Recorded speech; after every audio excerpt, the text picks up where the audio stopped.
Então vamos analisar a fala do relator da CPI das ONGs, Márcio Bittar, sobre a aula de desinformação dada essa semana pelo Molion lá no Senado.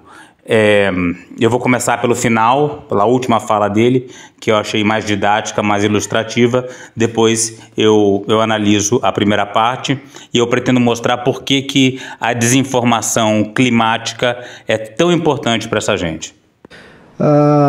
Primeiro, mais uma vez, agradecer a presença do professor e dizer como eu considerei e considero importante a vinda do professor aqui. Porque tudo o que fazem com a Amazônia, que é mais da metade do território nacional, é em cima de pressupostos falsos. Vocês veem que é uma fala propositalmente enigmática. Tudo que fazem, quem faz?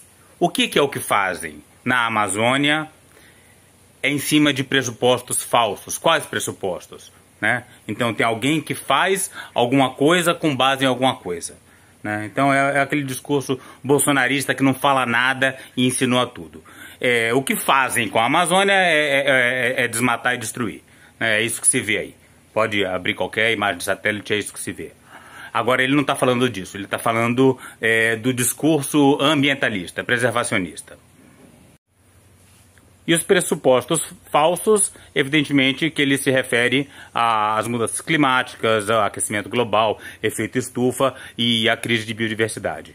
Que para ele é tudo falso porque ele botou aquele Molion que falou um monte de bobagem. E antes de qualquer coisa é importante, nunca é demais repetir, que as mudanças climáticas e a causa antrópica, a causa humana das mudanças climáticas é um consenso científico. E consenso científico não significa que 100% dos cientistas estão de acordo, porque sempre vai ter um 0,5% que ou é burro ou tem interesses escusos em se manter no negacionismo, e é em cima desse 0,5% que se constrói todo esse discurso que se vê agora. E note que as pessoas fogem de um debate quando estão na presença de alguém como o professor Molion, como o Ricardo Felício e outros. Então, vocês lembram do vídeo anterior em que eu comentei que os ambientalistas resolveram não dar palco para esse tipo de negacionismo e não apareceram? Essa é a consequência, né? Que vamos dizer que estamos fugindo do debate.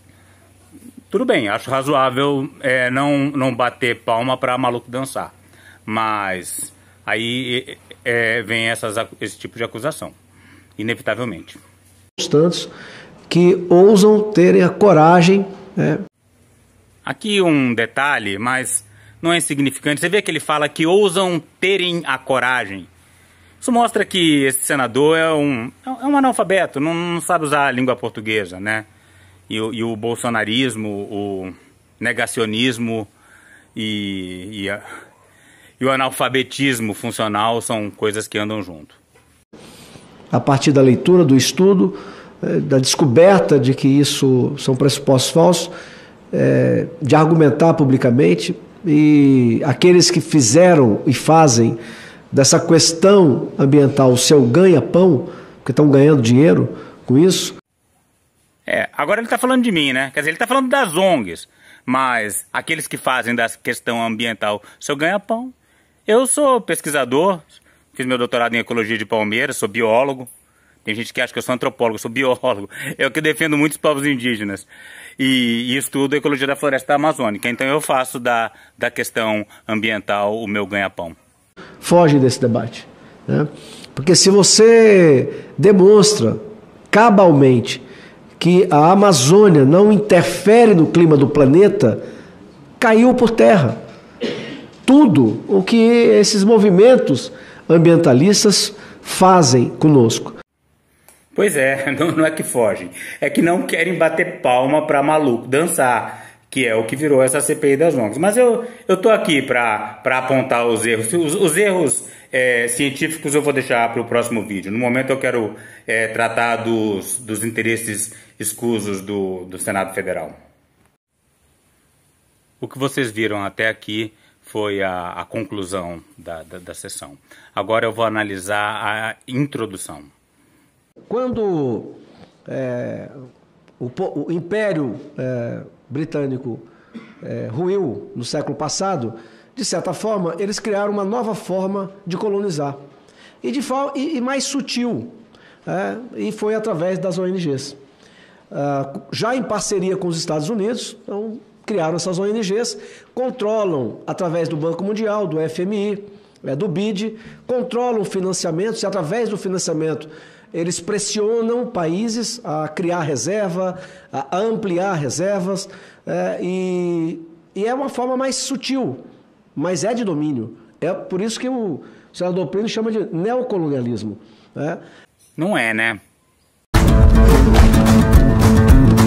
A expressão neocolonialismo vem do processo de dominação política e econômica, instituído pelas potências capitalistas, tais como Reino Unido, Arábia Saudita, Bélgica, Estados Unidos, Prússia, França e Itália, sobre a África, Ásia e Oceania, ao longo do século XIX e início do século XX. Na Europa e nos Estados Unidos, um crescimento muito grande da indústria gerou um excedente de produção sem precedentes. Dessa forma, o aumento dos parques industriais e a capitalização fizeram com que grandes potências buscassem o alargamento de seus mercados e procurassem matéria-prima disponíveis a baixo custo. Vocês veem que é uma questão muito mais ligada à Ásia, à África e Oceania. Claro, você sempre pode dizer que essas potências e seus grupos industriais também tiveram grande influência sobre o Brasil. E, de fato, parece que uma influência que tiveram foi bastante positiva. No site História do Mundo, seção Neocolonialismo no Brasil, pode-se ler: o Brasil, no contexto do neocolonialismo, sofreu uma consequência benéfica, pois, com a obsessão por novos mercados consumidores, aumentou-se a pressão europeia, principalmente inglesa, pela abolição da escravatura. Poxa, esse neocolonialismo sempre interferindo na nossa economia, né? Por acabar com a escravatura, realmente. Até hoje, as grandes potências, Inglaterra, França, também têm muita influência sobre o nosso território. Mas não é através da ONG, é através das suas grandes atividades econômicas, né? De importação de matéria-prima e multinacionais que estão instaladas no nosso território. Mas isso não é problema pro Senado Federal, porque eles fingem que são nacionalistas, mas na verdade eles estão dominado pelo agro, né? O Senado está dominado pelo agro. Eles estão reivindicando o direito de destruir, de desmatar, né? De acabar com as terras indígenas. Então não tem problema se vierem empresas para fazer isso também, para desmatar, para destruir, para avançar sobre terras indígenas. E tem empresas fazendo isso, né? Isso não é o problema. O problema são as ONGs, né? Que estão ligados ao movimento ambientalista. Entanto, essa história de que as ONGs fariam parte de um movimento neocolonialista não é exclusividade da direita. Vamos dar uma olhada em declarações recentes do governo brasileiro. Ali na reunião do BRICS, Lula diz que Brasil não pode aceitar neocolonialismo verde. Vocês estão vendo como o Lula ele joga para um lado e joga para o outro, né? Então ele fala que a questão climática é seríssima e tal, mas aí quando vai falar da preservação da Amazônia também ele endossa essa tese do neocolonialismo verde. Essas ONGs que eles financiam não passam por eleição, não passam por fiscalização dos tribunais de contas, como nós passamos, como qualquer prefeitura passa. Não é verdade que não há eleição, né? Muitas vezes há postos importantes em ONGs que passam por eleição dos membros do conselho, do conselho diretor da ONG. Mas, de fato, vários dos cargos de poder são definidos pela própria ONG, né? E, em última instância, são definidos pelos financiadores. E os financiadores muitas vezes são de fora, porque a gente não tem recursos no Brasil. Muitas vezes são brasileiros também, mas tem interesses internacionais em melhorar a saúde da população, qualidade de vida dos índios, desenvolver projetos de desenvolvimento sustentável. Esse dinheiro está circulando aí pelo mundo. E não por interesses escusos, não, porque essas coisas precisam acontecer. Então, Porque como é que vai ter eleição? É o financiador, em última instância, que decide. E prestação de contas também é um assunto com o financiador, não é dinheiro público. Como é que vai entrar prestação de contas? A não ser que seja prestação de contas para uma verba que foi conseguida através de um recurso público. Sim, aí você presta contas ao Tribunal de Contas. Senão você presta contas a quem te financiou. Não tem ministérios públicos na cola. Não tem ministérios públicos na cola. Na cola. Isso é linguagem de bandido, cara. Se enxerga. E é claro que o Ministério Público também fiscaliza a atividade de ONGs. O Ministério Público está aberto à denúncia de toda a ordem. Então, essa é uma nova forma de dominar. E aí, claro, entraram outros países também nessa parada. Só que Ministério Público na cola e entraram outros países nessa parada. Parece um traficante falando e não um relator de uma comissão do Senado Federal. Eles não tinham como dizer ao mundo os seus verdadeiros interesses, que é uma guerra econômica. E aí criaram, na questão ambiental, o grande álibi. Essa frase é perfeita, porque ela mostra exatamente as intenções do Senado Federal, né? Só que a gente só precisa reorganizar a frase. Eles não podem dizer ao Brasil quais são seus verdadeiros interesses, que é o interesse econômico. Quer dizer, eles quem, né? Os políticos financiados pelo agro não podem dizer à sociedade brasileira quais são seus verdadeiros interesses ao sabotar o Código Florestal, ao defender o marco temporal, que é o interesse econômico. Então eles elegeram um alvo para justificar esse negacionismo todo, que é o negacionismo climático. E é por isso que o Molion é tão importante para essa gente e recebe tantos convites para palestrar pelo Brasil afora. Era essencialmente isso que eu tinha para dizer. Agora eu vou passar para a análise detalhada da palestra, entre aspas, negacionista do Molion no Senado. E eu farei isso num próximo vídeo. Espera um pouquinho que ainda tem um pouco de negacionismo climático do Márcio Bittar que eu gostaria de comentar ainda aqui. E para que ganhasse apoio popular, começaram a dizer que o homem está modificando o clima do planeta. E está, como se vê agora na seca fortíssima sobre a região amazônica, na chuva intensa causando dezenas de mortes no sul do Brasil, a Grécia completamente alagada, choveu em 3 dias, o equivalente ao esperado para 3 anos, a Espanha também. Então, as notícias estão em todos os lugares, não tem como negar mais isso. Seria responsável pelas mudanças climáticas. Claramente o homem é responsável pelas mudanças climáticas que observamos nas últimas décadas, através da queima de combustíveis fósseis e também pela degradação de ecossistemas naturais, como a devastação da Amazônia. E nós estamos perto do fim do mundo. Claramente o homem é responsável pelas mudanças climáticas que observamos nas últimas décadas, através da queima de combustíveis fósseis e também pela degradação de ecossistemas naturais, como a devastação da Amazônia. Esse medo do fim do mundo, esse medo de que a comida, a terra, o petróleo não vai dar para todo mundo. É um barato o jeito que ele fala, esse medo de que a comida, a terra e o petróleo não vai dar para todo mundo. Como se a terra dá para todo mundo, senador? Quer dizer que o brasileiro que precisa trabalhar na terra, ele tem acesso à terra? A comida dá para todo mundo? Não existe fome no Brasil? Vamos entrar em profunda escassez, criou o clima favorável para a lavagem cerebral que veio em seguida. Sim, lavagem cerebral, disso eles entendem. Bom, e por que eu imputo da maior relevância, e foi por isso que eu convidei e insisti na presença de colegas, mesmo numa semana de um grande feriado que tem agora, 7 de setembro. Esse pedaço não tem a ver com o negacionismo climático, mas é bem curioso. Ele fala, mesmo na semana do 7 de setembro, ele chamou o Molion para falar, a sessão foi na terça-feira, o 7 de setembro foi quinta-feira. Qual é a relação? Eu dei aula essa semana, mas eu não dei aula essa semana, mesmo na semana do 7 de setembro. Mas vários colegas nos prestigiam, porque imputo a presença do professor Molion como algo fundamental para o objetivo dessa comissão. Ah, isso é verdade, é fundamental mesmo. Porque o negacionismo climático é a base de toda essa invenção contra as ONGs. Porque imagine que as mudanças climáticas são inventadas, que não existe mesmo.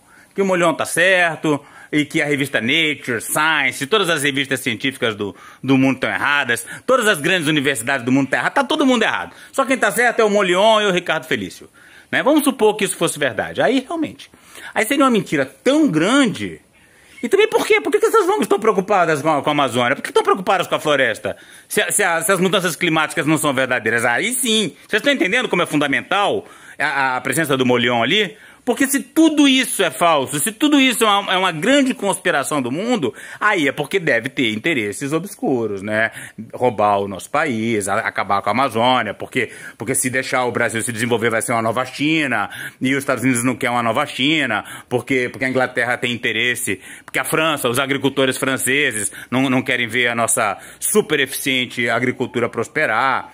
Aí só pode ser isso, porque as mudanças climáticas não existem, né? A crise de biodiversidade não é um problema. Molion também disse que pode cortar a floresta toda. Ricardo Felício, que em 20 anos cresce tudo de volta. Então, se você aceitar que as mudanças climáticas não são reais e que toda a ciência do mundo tá errada e quem tá certo é esse senhor aí é inevitável que você vai aceitar tudo que é falado em todas as sessões da CPI das ONGs. E é por isso que a presença do Molion é tão importante nesse momento lá para compor essa farsa que está sendo desempenhada, né, encenada no Senado Federal. Por quê? Porque ele vem colocar aqueles que não estão dogmatizados, né, o professor cientista de ponta do Brasil, reconhecido no mundo.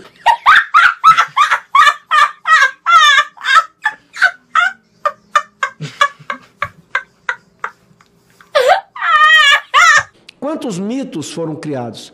A Amazônia ia se desertificar. Ia não, está acontecendo. A gente está vivendo a pior seca dos últimos anos. Só que ninguém nunca disse que esse processo ia acontecer de uma hora para outra. Ele acontece ao longo de décadas. Esqueceram disso. Depois a Amazônia era o pulmão do mundo. É claro que isso não pode ser entendido literalmente, né? O mundo não é um organismo pulmonado para ter um pulmão. Isso é uma metáfora, né? Uma metáfora que continua válida. Não no sentido de que ela seja o único pulmão do mundo. Pulmão no sentido de realizar trocas gasosas, né? De absorver gás carbônico e liberar oxigênio, né? Sob o ponto de vista do organismo. Os oceanos também têm sua importância imensa e a Amazônia tem uma importância gigantesca e inegável. Esqueceram disso. Agora a Amazônia produz chuva.